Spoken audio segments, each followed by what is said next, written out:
અને વેળા લઈને બોલું રે અને બોલું ના બોલું તો દેહમાં મારું નામ લેવું રે.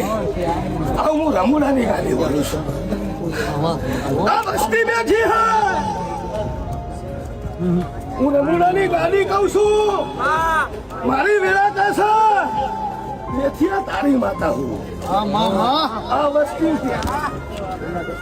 અત્યારે 3 વાગે રમુડાની ગાડી બોલું કે અમદાવાદના સામેથી એનું કામ તો મારી માતા દેખાડે તેથી જોવાનું હજુ જોયું નથી. પણ મોગલ કરતો રાયમલ પુરાયો પરવાને આય લાવો હું રમુડાની માતા બોલું.